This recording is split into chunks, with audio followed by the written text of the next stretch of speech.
Guys, what are you looking at on the table there? Well, that is the Petrified Fish Terra. We just did the Havrog the other day, and I thought, well, since I've carried this for a little bit longer, let's go ahead and do the Petrified Fish Terra. And I gotta say, at the price point, it's a pretty good knife. It's not a bad deal. So let's take a look at it from above. Well, guys, like I said in the intro, we're back around to this Petrified Fish Terra. You know, we just did the Havrog the other day, also by Petrified Fish, and I loved it a lot. I'm not at all trying to say that this knife is not a good knife. I just think that the Havrog is more up my alley, but this is really a pretty good knife. It does have some issues. But first things first, we're going to put a spec sheet right here so you guys can look at it, and then we'll start getting into some size comparisons. So your first knife is going to be, since we just did it the other day, the Petrified Fish Havrog. So you can see the Havrog's a good bit smaller. This is not a little knife. This is a fairly good sized knife.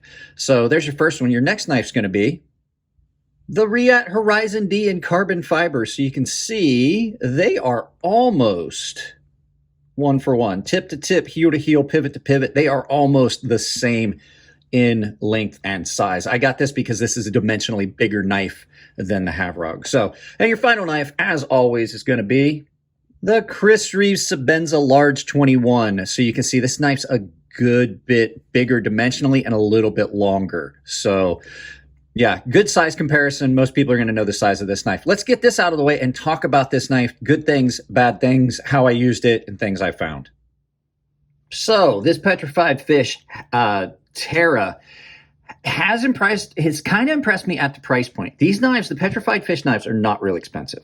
So let's talk about the things I found. This is a nice, big, beefy knife with large scales. If you got big hands, that's something you look at that you're like, oh, that really feels my hand. A lot less fatigue if you're going to use this knife a lot. Action on it is really pretty good. It's not like drop shot. It's not anything to write home about. You can definitely shake it home. But the big thing about it is it's got this very well ground, very thin behind the edge D2 blade that they've done a very good job getting on this broad blade, a nice full flat grind that comes down and transitions to a really nice thin behind the edge profile. This thing does cut really well. You've got a lot of belly on this if that's what you're looking for. And then you've got this attractive swedge here on it. Like I said, the action on it is pretty snappy. You've got a fairly stiff detent on this because there's a lot of lock bar tension on that liner lock. The liners have been polished. You can see them all the way around. Liner's been polished, and then you've got this micarta backspacer that just sandwiched in there, and it's pretty attractive. I'm not gonna lie. Comfort-wise, the grip on this is just about right. It is just enough grip to be tactile and everything, and especially if you've got wet hands, it feels really good in hand. Doesn't feel slippery at all, and they've done a nice job. This is nice and rounded all the way over from center line. It's chamfered over, nice and rounded. I like that. I find that to be comfortable in hand. I definitely appreciate when companies do that. Flipper tab is just about right, and when you've got it in this grip, it's not a hot spot. And you can actually, even though there's no actual choil on this, you can get forward of it on this, and it feels really secure, and you can still bear down and cut just because of the way this is cut out. It's not a full choil, but it's like 1/2 of a finger choil here. So you can get up on it and pull back, and you can definitely grip up on it. The finish on the blade has been done pretty well. That is a nice stone wash on that. Nice dense scratch pattern on it. I think it's attractive, and it has held up. It did not scratch too much. That's the nice thing about a good stone wash, is you don't show the scratches as badly when you use the knife. They have good stone wash like this has a tendency to hide the wear on the blade. It's a good worker finish. The only one I like better than this is a blast and a tumble that you get for like a blast and then a stone wash. It definitely holds up really well. Really good worker finish. The shape of the handles is really, really good. We'll touch on that in a minute when I get around to the bad stuff. And then minimal hardware really on this. You just got the 2 screws here, 2 screws here, and your pivot, and it It's nice because it does disassemble pretty easily. I had this knife apart because I did Loctite the pivot because the pivot got a little loose. That's not a knock on the knife. That absolutely happens. But now locked up, it's good and tight, no blade play or anything anymore. That does happen with knives, especially ones with larger blades, that you can hear the snap on this. There's a lot of force there and the pivot can get loose. So easy to disassemble, easy to reassemble. Everything was done really well. Like I said, good bit of weight reduction in there, and they polished those liners out really well. So as far as cutting, it cuts really well for most of your day-to-day tasks. And like I said, edge held fairly well. It did not do as well against hardwood. Like I said, I had to touch it up. I was doing a little bit of, I have some wood dowel rods that I use for testing, for bearing down for hot spots. That's one of the best ways to see. Not a lot to say about hot spots on this, but we'll talk about that just now as we're going to do the flip around and talk about the bad things I found about this knife. So like I said about the Havrog being almost perfect, this knife, in my opinion, is not as close to that. There's a handful of things that I found on that. First and foremost, this the way that they scallop this liner out so much with the amount of lock bar tension that's on it, it can be problematic. It's kind of a pain. It doesn't feel good in that maneuver. You can definitely feel how thin that is. And it's not a comfortable way to disengage it. I think with as much room as there is in here, they could have got away with not taking off as much material and you still would have had as much room. It feels slick. It's almost like they went too far and you don't have enough contact surface to actually disengage the lock. And like I said, lock bar tension on this is fairly stiff. Next thing, the choice of steel. You can see there is some already starting to form. I've already gotten some rust on this. I'm going to try and clean that up before I send it back to Jared. I can make D2 rust at the drop of a hat. I don't know what it is about the salts and stuff in my sweat, but D2 for me, if it's not coated, is not a good choice. I already have some corrosion that is starting in some places on that just from me carrying this knife. The next thing, the pocket clip.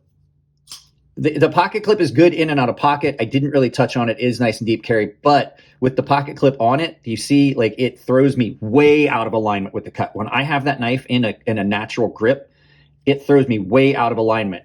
No matter how many times I readjust, I'm still out of alignment with the cut until I wind up with the knife all the way up into an uncomfortable position. When I hold it just in a natural neutral position and I squeeze down on it, that knife is way off from the cut for me. And that's one of the biggest problems I had with it. I'm like, I had to take the pocket clip off. It still does it a little bit, but nothing like it does with the pocket clip on.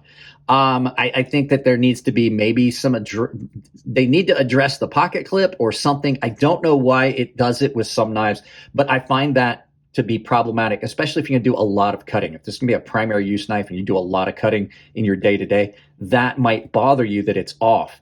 Now, when I get up on that choil and I'm off the pocket clip, not a problem. I think it's just that pocket clip is really tall and it pushes it out. And the pocket clip is a hot spot. That is one of the only hot spots on this knife, is that pocket clip. It definitely digs into your hand if you've got big hands.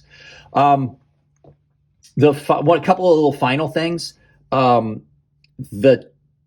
can see here where even at the factory, they had a hard time getting their edge all the way up, and it really isn't all that sharp there at the very heel of that knife, because their plunge is just a little too close to that, and you're going to wind up with issues getting stones in there for sharpening. I already mentioned that I did have to Loctite the pivot. That's not like a big issue.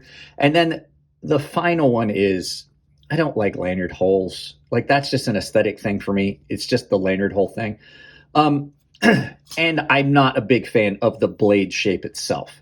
That's one of the big things. That's not a knock on a knife. That's just a blade shape preference for me. I like knives that have a much more straighter edge and then a little bit of belly, a lot more like the Havrog. So, all in all, it's not a bad knife at all, especially, like I said, $33 for this knife. Like, at $33, can I overlook some of that stuff? Yes, I'd prefer not to. This would just probably not be a knife that I would purchase for me, but I absolutely can tell you I would recommend it. If this is the type of knife you're into, this is a very well done knife. So, that being said, let's turn this around, we'll do some final thoughts, and I'll send you back out about your day.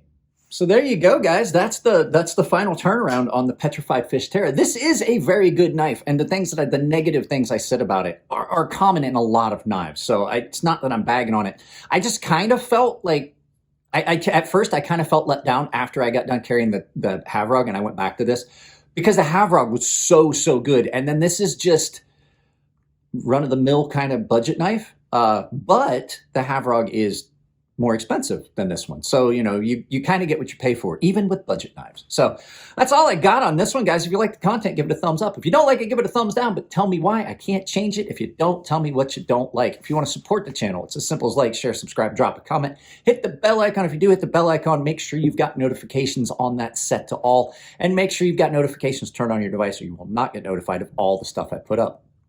If you want to support the channel financially, there's a bunch of ways. The one that I really want you guys to use right now is my affiliate link for Coffee Brand Coffee. Jeremy over at The Cording has been banned on Twitter for a BS reason. And basically, he can't publicize or advertise his Coffee Brand Coffee over there. So just do me a favor. Use my affiliate link. Go over to Coffee Brand Coffee. Check it out. Some of the best coffee. If you don't like it, you know, you don't have to buy it.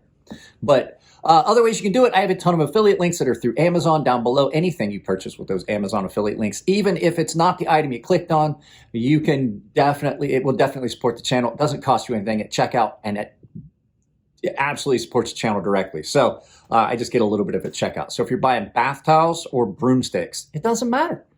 And the other way is I have a membership down below. It's tier-based. Everyone has access to my Gilded server. It's just like Discord. We hang out and talk all the time. Baseline and premium members are automatically entered into giveaways that I do on the Gilded server for them. And premium tier members have access to a sharpening tutorial series here on YouTube that's behind that paywall. Guys, that's it on this one. Keep it clean in the comments section. It makes it easier to moderate the channel. If it's your birthday, happy birthday. I love you all, and I'll see you in the next video.